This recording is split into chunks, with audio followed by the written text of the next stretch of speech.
যারা নিজেদের অভিনয় দক্ষতা দিয়ে আলোকিত করে রেখেছিলেন তাদের মধ্যে জয়া বচ্চন মানে জয়া ভাদুরী এবং রাখি গুলজার মানে রাখি অন্যতম। এই দুই অভিনেত্রী তাদের স্বতন্ত্র অভিনয় শৈলী এবং পর্দায় শক্তিশালী উপস্থিতির মাধ্যমে দর্শকদের হৃদয়ে আসন গড়ে তুলেছেন। তাদের যাত্রা ছিল ভিন্ন, কিন্তু ভারতীয় চলচ্চিত্রের ইতিহাসে তাদের অবদান ছিল সমান গুরুত্বপূর্ণ। জয়া বচ্চন, যার অভিনয় দক্ষতার মূল মন্ত্র হল স্বতঃস্ফূর্ততা এবং সহজাত আকর্ষণ, ঋষিকেশ মুখার্জির ছবি গুড্ডি দিয়ে তার অভিষেক তাকে রাতারাতি জনপ্রিয় করে তোলে। জয়ার অভিনয় ছিল চিররচিত মেলোড্রামা থেকে অনেক দূরে। তিনি সহজে একজন মধ্যবিত্ত, সরল এবং আবেগপ্রবণ মেয়েকে পর্দায় ফুটিয়ে তুলতেন। মিলি, কোশিশ বা পরিচয়ের মতো কালজয়ী ছবিতে তার ইনবিল্ড ইনোসেন্স এবং বাস্তবসম্মত অভিব্যক্তি তাকে সমালোচক ও দর্শকদের কাছে অত্যন্ত প্রিয় করে তুলেছিল।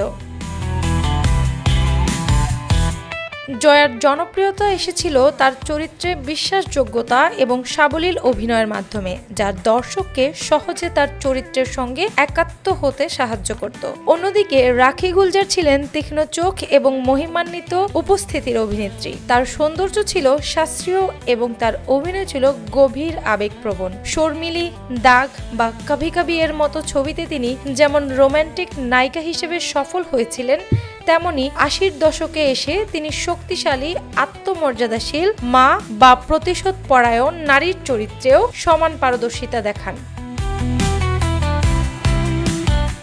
রাখির চোখের তীব্র অভিব্যক্তি এবং চরিত্রের প্রতি তার একনিষ্ঠতা তাকে সেই সময়ের অন্যতম ভার্সেটাইল অভিনেত্রী হিসেবে প্রতিষ্ঠিত করেছিল। তিনি যে কোনো চরিত্রকে নিজের গভীরতা দিয়ে ফুটিয়ে তোলার ক্ষমতা রাখতেন।